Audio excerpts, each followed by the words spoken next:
Chers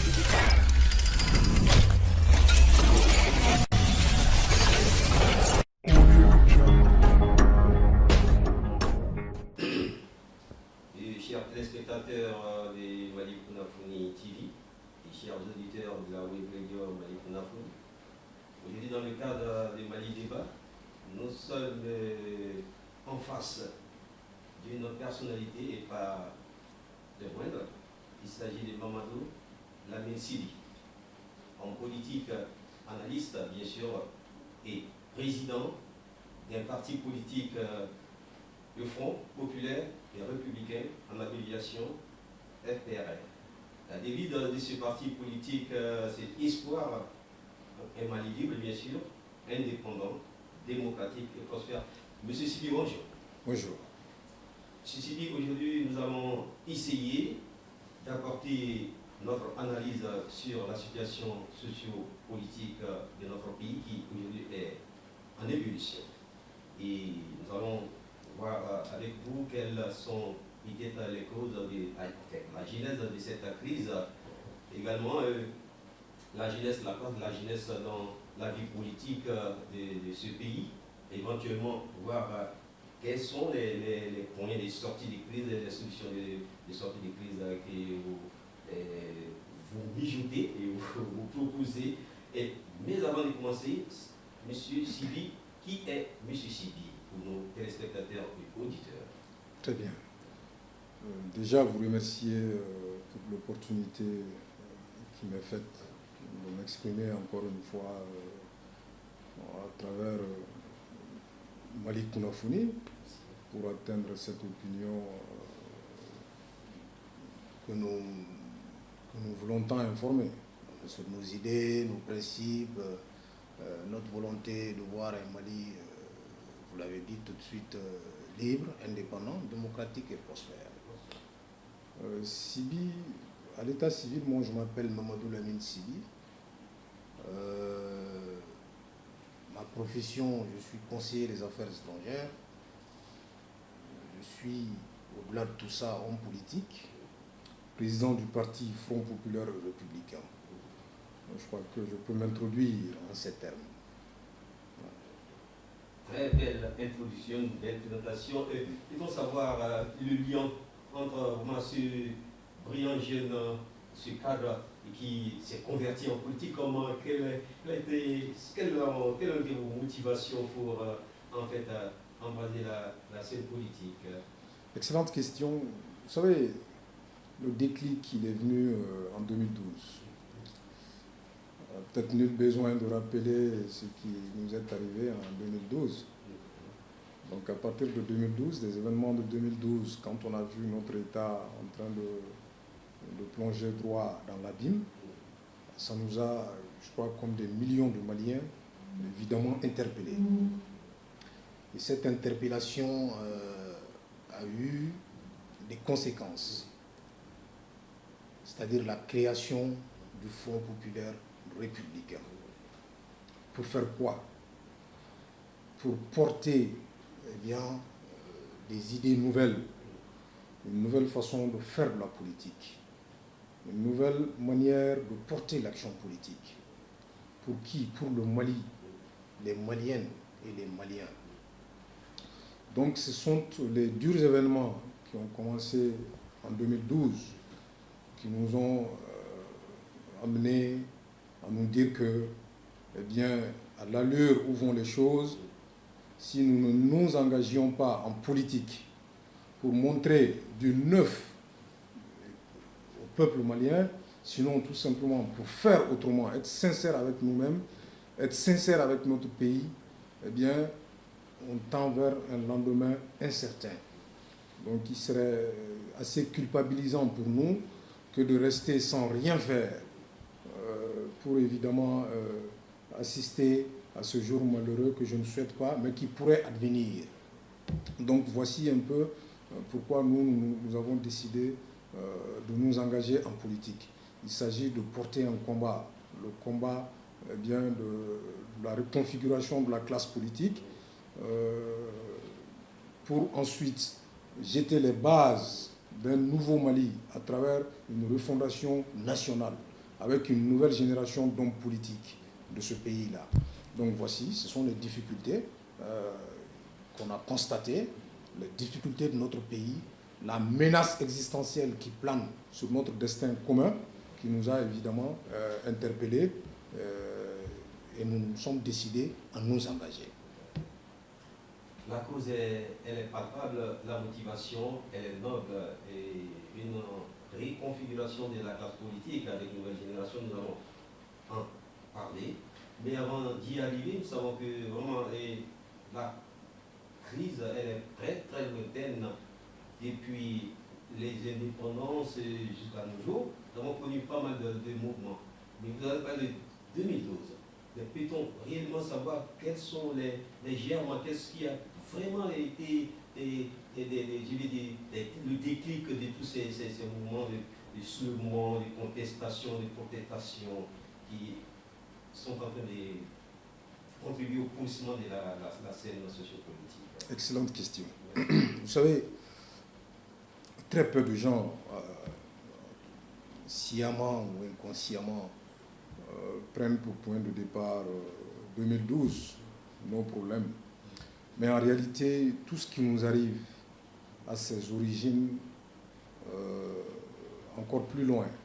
C'est-à-dire que les problèmes, les conséquences, nous sommes en train de subir les conséquences d'une gouvernance qui date de 30 ans, qui a pris son envol le 8 juin 1992. L'année à laquelle le président Alpha Oumar Konaré, premier président de l'ère démocratique, est entré dans ses fonctions de président de la République. Alors, ce système, qui est bien évidemment le géniteur de tous ces mots-là, a été un système politique qui n'a pas su, bien entendu, gérer le Mali convenablement. C'est-à-dire sur le plan politico-politique, tout simplement. Qu'est-ce qu'on a observé? Quand on a fait partie le général Moussa Traoré, sous prétexte que celui-ci a échoué dans la gouvernance pour amener ce qu'on appelle l'ouverture démocratique, qu'est-ce qu'on a constaté après? On a constaté un certain nombre de facteurs qui sont, bien entendu, mortifères pour un pays, pour une nation. Donc c'est des pratiques mortifères qu'on a constatées.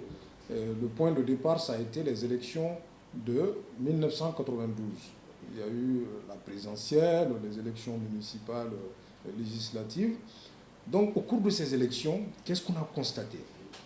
Les hommes politiques, au lieu de porter des projets, au lieu d'engager des débats constructifs, au lieu de sensibiliser sur ce nouveau modèle de gouvernance qu'était la démocratie à l'époque, ont plutôt choisi d'acheter les consciences, donc l'achat des consciences. Ils ont plutôt choisi de créer des sphères d'influence pour s'approprier le pouvoir, bien entendu, mais en s'appropriant ce pouvoir, ils l'ont fait de la plus mauvaise des manières, en ce qu'ils ont acheté les consciences, créer des sphères, comme je l'ai dit tout de suite. Donc, pour faire simple, l'espoir qu'on avait placé en la démocratie, c'est-à-dire le peuple malien, en se donnant corps et âme le 26 mars, notamment en 1991, ce n'était pas pour obtenir ce résultat-là. C'était pour obtenir la démocratie, la vraie qui soit. Et donc, dès le départ de ce processus, on devait apporter autre chose. On devait renforcer le système éducatif pour que nous obtenions des citoyens, pour que l'homme, le rapport entre l'homme et sa patrie, son pays, soit des rapports sains, que ces rapports soient compris, bien entendu, de tous. Mais l'école n'a pas été vraiment le souci de ceux qui ont amené la démocratie, qui ont porté le combat de la démocratie au Mali. Il y a ce problème-là, ça déteint sur tout le reste. Bon, la corruption, l'exaspération, c'est-à-dire que ériger la corruption en quasi-système, c'est avec eux qu'on a connu ça. nous ne parlons plus de Moussa parce qu'on lui a fait partie en prétextant que lui, il a échoué. Donc, voilà, c'est ce mode de gouvernance-là qui a pris son envol, comme je l'ai dit, le 8 juin 1992, qui a échoué. Et en 2012, on a commencé... En fait, 2012 n'a été tout simplement que le facteur qui nous a permis de comprendre, de réaliser notre propre fragilité. Sinon, nous étions fragiles. Et c'est ce système qui a fragilisé le pays. Parce que l'État, ils en ont fait un ascenseur social. On vient dans les hautes fonctions de l'État pour s'enrichir, pour se faire, bien entendu, une belle vie, mais pas pour servir. Ça devrait être le contraire. Il s'agit de servir. Donc, c'est des choses qui sont arrivées avec les démocrates, entre guillemets, donc qui nous ont conduits à là. Donc, quand il y a eu les événements de Libye et qu'après, on a eu des répercussions, l'État n'a pas pu tenir. Et tel un château de cartes, vous avez vu, tout s'effondre. Donc voilà un peu d'où je situe les causes profondes de tout ce qui nous arrive actuellement. Actuellement, c'est en moins pour résumer, en fait, on parle d'un point des 92, les élections qui sont passées avec 6 conseils, et après les soi-disant acteurs de la démocratie se sont détournés de la mission proprement dite auquel le peuple leur avait placé confiance. Donc le système est devenu un système d'affairiste politique, et là où le bas blesse, selon vous, c'est l'éducation, ou le fondement de toute nation, de toute société qui a totalement failli. Et ceci étant, nous avons accumulé de problème en problème qui a fini par être aujourd'hui le facteur qui a mis tout face du monde entier. Ceci étant, l'éducation qui a failli, la corruption qui est devenue un système de gouvernement. Monsieur Sidi, ceci étant, vous en tant que jeune, vous êtes très très jeune et impliqué dans la chose politique. Ceci étant, on peut dire quelque part que les élites n'ont pas préparé la relève, et la jeunesse n'est pas donc prête à assumer la relève. Mais évidemment, c'est pas puisque le système, c'est pas un système qui a eu vocation à penser à la relève, à préparer une quelconque relève. Je vous l'ai dit, quand vous détruisez le système éducatif, partout où vous allez vous rendre sur cette terre, le système éducatif est bâti, et bien sûr, sur deux principes majeurs. D'abord, il s'arrange à former des citoyens. Vous savez ce que ça veut dire, un citoyen. Nous, notre école ne forme pas de citoyens. Il ne forme pas les gens à la citoyenneté. Premier problème. Le deuxième principe sur lequel un système éducatif doit se poser, c'est quoi? C'est que, après, plus tard, former les gens au métier, à travers les universités, les écoles professionnelles, etc., pour leur permettre de vivre d'un travail. Donc sur ces deux plans, vous avez vu que notre système ne forme ni de citoyens, parce que vous voyez, les incivilités, vous les voyez quand même, hein, donc ne forme ni de citoyens, et l'université, les écoles professionnelles ne forment plus des gens compétitifs. Donc double problème. Alors quand vous ne formez pas l'homme, est-ce que vous pouvez vous attendre à un résultat positif? Que non, puisque c'est l'homme l'acteur principal. On forme l'homme et l'homme développe. Donc le mal, le fait de saboter, de ne pas pouvoir mettre en place un système éducatif performant, eh bien, nous a amené dans une situation où les ressources humaines de qualité sont devenues rares sur tous les plans, où les patriotes sont devenus rares, où plus personne ne porte ce pays. Enfin, quasiment. Et ça déteint sur tout le reste. Dans l'administration publique générale, vous rentrez, la notion de service public, mais on a l'impression qu'on ne comprend pas. L'usager dans les administrations, il n'est pas servi. Ça, vous le savez autant que moi. Donc tout ça est la résultante d'un système qui nous a mal conditionnés. Et qui est-ce que nous allons indexer comme étant eh bien, les comptables de ce résultat? Eh bien, c'est bien entendu les gens du mouvement démocratique. C'est ceux qui ont géré ce pays, ceux qui ont eu la charge de gérer ce pays-là ces 30 dernières années. Tous les maux du Mali aujourd'hui viennent de ce système-là. Si le système avait réussi, l'État ne serait pas aussi fragile pour être ce qu'on est aujourd'hui. C'est-à-dire un pays qui ne peut s'assumer, un pays où les citoyens eh bien, ne gèrent plus rien. C'est-à-dire qu'on a perdu le contrôle de notre propre destin. C'est pourquoi les événements de 2012 nous ont détruits quasiment, parce qu'on était très mal préparés. Donc c'est un problème de gouvernance. C'est la gouvernance de l'ère démocratique qui a échoué. L'échec, par contre, de cette nouvelle élite politique dite démocratique est donc évidemment vraiment la cause de tout ce que nous sommes en train de vivre, des citoyens qui ne sont pas formés à la citoyenneté, avec des cadres qui ne sont pas également formés à assumer la relève. Donc, c'est dire que le problème reste total. Donc, l'implication de la société. Donc, ce état de choses a un impact sociologique. Selon vous, qu'est-ce que cela peut avoir comme effet sur les rapports de la société, le tissu social et un ensemble de conjugaisons, de forces qui doivent permettre de reconstituer toutes ces forces et aller de l'avant? Vous savez, je l'ai dit tout de suite, hein, l'homme est un être de conditionnement. À partir de ce moment où l'homme est un être de conditionnement, ce qui sous-entend que, eh bien, on vous forme. On en fait de vous ce qu'on veut que vous soyez. En langage clair, c'est cela. Donc, votre question renvoie à la question du renversement de l'ordre des valeurs sociales. Et puis, l'ordre des valeurs, les valeurs ne sont pas que sociales, même intellectuelles. Parce que le népotisme, le clientélisme, tous ces vices-là ont contribué à détruire les valeurs de travail, d'abnégation, de désintéressement. Ça non. Parce que, et même, je l'ai dit tantôt, les premières élections de l'ère démocratique ont été l'occasion pour les néo-démocrates d'alors de donner un rôle prépondérant à l'argent.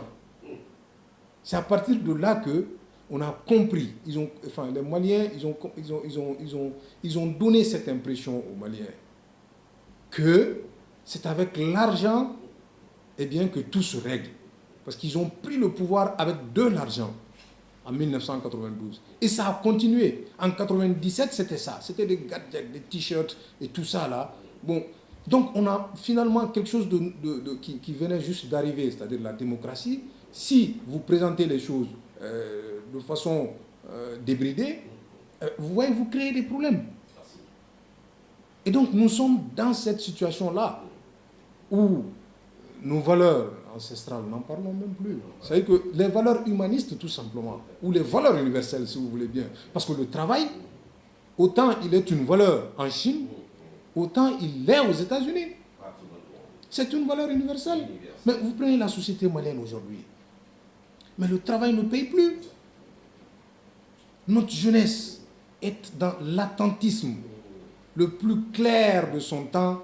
Eh bien, elle le passe devant les maisonnées. Hein? Donc ça, c'est pas quelque chose de luisant quand même. Hein? Mais c'est un système qui a amené ça. Parce que la jeunesse, c'est d'abord l'éducation. Donc ça a failli. Et on est arrivé à un moment où les gens se disent que, bon, où les gens sont même convaincus que ça n'est plus le travail, ça n'est plus l'excellence, mais c'est les relations. Pour pouvoir avoir un boulot, il faut avoir une tante, un tonton, que sais-je d'autre, quelque part. Donc, vous dire que, eh bien, ce délitement-là cette déliquescence-là est née d'une gouvernance mortifère qui a pris son envol, encore une fois, le 8 juin 1992. C'est ça la réalité des faits. Si on veut être simpliste, c'est-à-dire si on veut tout simplement gérer la conjoncture, bon, c'est quoi? C'est que nous sommes dans des difficultés, il faut amener des solutions, bon, adoucissantes, comme on le dit, de tension, pour nous permettre tout simplement de boucler un mandat politique. Et puis bon, après le reste, on ne sait pas, l'avenir nous le dira. On peut dire que, bon, non, c'est le djihadisme, c'est le terrorisme, c'est ceci, c'est cela. Mais si on veut aller loin et vouloir vraiment trouver des réponses structurelles, nous allons nous dire que c'est le système de gouvernance là qui est en cause. Ils ont mal enseigné la démocratie au peuple malien qui a fini par croire que la démocratie, effectivement, c'est le vol, c'est l'achat des consciences, c'est la vente des voix, des suffrages. Bon, qu'est-ce que vous voulez comme résultat? Quand le citoyen n'a même pas conscience de son rôle de citoyen. Parce que le politique vient avec de l'argent volé, eh bien, pour lui permettre de briguer un autre mandat. Tout ça sur un fond de misère. Parce que les gens sont quand même... Est-ce que vous comprenez? L'éducation n'a pas marché pour avoir les clés de l'analyse, pour comprendre un certain nombre de choses. Bon, en plus de cela, dans un contexte social effectivement difficile, donc vous voyez, tous les ingrédients sont là. Et l'immoralité de l'homme politique ajoutée à cela, c'est explosif. Ah, bien sûr. Bien sûr. Donc ces néo-démocrates, comme vous dites, sont venus faire miroiter assez au peuple, ils les ont endormis, les ont endoctrinés comme le système on le veut, affaiblis pour mieux régner. Ceci étant, vous qui êtes aujourd'hui un jeune très engagé avec une nouvelle idéal, une nouvelle manière de voir, le président du Front populaire républicain, donc cet espoir que vous voulez donner au Mali indépendant, démocratique et prospère. Alors donc, quelles sont selon vous les perspectives de recherche de solutions quand on sait que ces derniers temps, le Front social est en ébullition avec le mouvement du 5 juin et qui a fini par prendre une autre connotation de rassemblement des forces patriotiques face à ceux-là qui demandent la que le simple d'Ibika et il y a un bras d'effet. Quelles sont selon vous les solutions idoines pour que le Mali retrouve sa quiétude d'antan et que nous puissions aller vraiment de l'avant pour une sorte? Très bien. En termes de solutions, vous savez, il y en a deux. Des solutions à cette conjoncture et des solutions structurelles, des réponses structurelles. Si on veut tout simplement faire taire le M5, affaiblir ce mouvement pour que le business continue, comme on le dit, ça ne serait pas une solution. Ça pourrait peut-être calmer, sinon nous permettre peut-être de sortir de la conjoncture. Mais si on veut des solutions pour le Mali, pour nous c'est très clair. Il faut tout simplement travailler à renouveler la classe politique. Parce que vous savez quoi? On ne peut pas faire du neuf avec du vieux. Après 30 ans, je vous dis après 30 ans, en train de faire la même chose, nous estimons qu'on n'a plus rien à prouver. Donc il faut reconfigurer la classe politique. Il faudrait susciter une nouvelle génération de patriotes pour mettre à la retraite cette génération qu'on appelle intelligemment les gens du mouvement démocratique. Parce que le M5, c'est quoi? Le M5, ce n'est c'est une rencontre. Hein? C'est une rencontre, c'est une retrouvaille de gens qui viennent d'horizons divers, qui n'évoluent pas ensemble normalement, mais qui se sont retrouvés au sein du M5. Parce qu'ayant fait le même constat, le constat de l'échec. Donc c'est l'accumulation de frustration, ces années, toutes ces années, c'est l'expression de ces frustrations-là. qu'on a accumulé sur de longues années. Et que ce régime actuel, ce pouvoir actuel a facilité l'explosion par sa gestion catastrophique.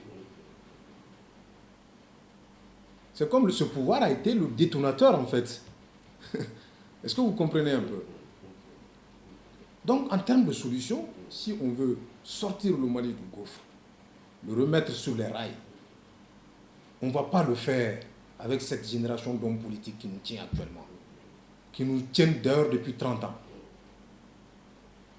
C'est pourquoi la jeunesse, ici je profite pour lancer un appel à la jeunesse, qui doit comprendre que le lendemain du Mali est plus à elle qu'à cette génération-là.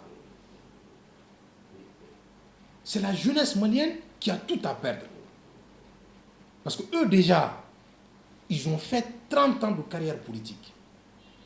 Ils ont 65 ans, 70 ans, 75 ans. Vous avez 25 ans, 22 ans, 18 ans, 30 ans, 35 ans. Donc le lendemain, c'est vous. Est-ce qu'on peut conseiller à la jeunesse malienne de rester encore dans l'attentisme ou de nourrir de faux espoirs en lieu et place de s'assumer tout simplement? Nous, c'est ce que nous avons constaté et nous avons tiré la conclusion qui est que, eh bien, personne ne fera le Mali à notre place.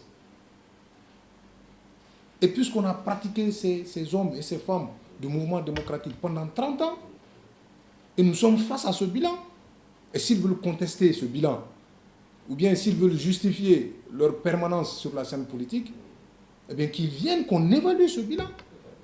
On se dira s'il y a lieu de continuer avec cette façon de faire de la politique, ou s'il y a lieu de rompre d'avec, ensemble on va le dire. Donc pour nous c'est clair, c'est un échec, et c'est évident. Donc à partir de ce moment, il n'y a plus rien à attendre d'eux. Quand bien même il faudra reconnaître que ce sont eux qui nous ont permis d'être là aujourd'hui, d'avoir cette liberté d'expression-là. Ça aussi c'est un fait, c'est à leur actif. Hein. Il y a des acquis, c'est des acquis. Hein. Les libertés, c'est eux. Maintenant, on s'exprime librement dans nos différences. C'est parce qu'eux, ils ont été là à un moment de l'histoire pour combattre un système et nous ramener la démocratie qui favorise effectivement les contradictions. Donc en cela, nous leur devons beaucoup de choses. Mais quand ils échouent aussi, nous allons le dire, hein, et travailler vraiment à les déraciner, à les sortir de la scène politique, pour que d'autres émergent. Le Mali, c'est quand même à peu près 20 millions de citoyens. C'est autant d'intelligence, autant de talent, autant d'énergie. Il faudra leur permettre d'émerger et de montrer ce qu'ils peuvent montrer au peuple malien. Donc le défi, le prochain grand défi de ce pays, c'est de parvenir à reconfigurer la classe politique. Parce que c'est là où le bas blesse. Tout dépend de la politique. Qui est-ce qui gère? C'est l'autorité politique qui tient un pays à travers l'appareil d'État.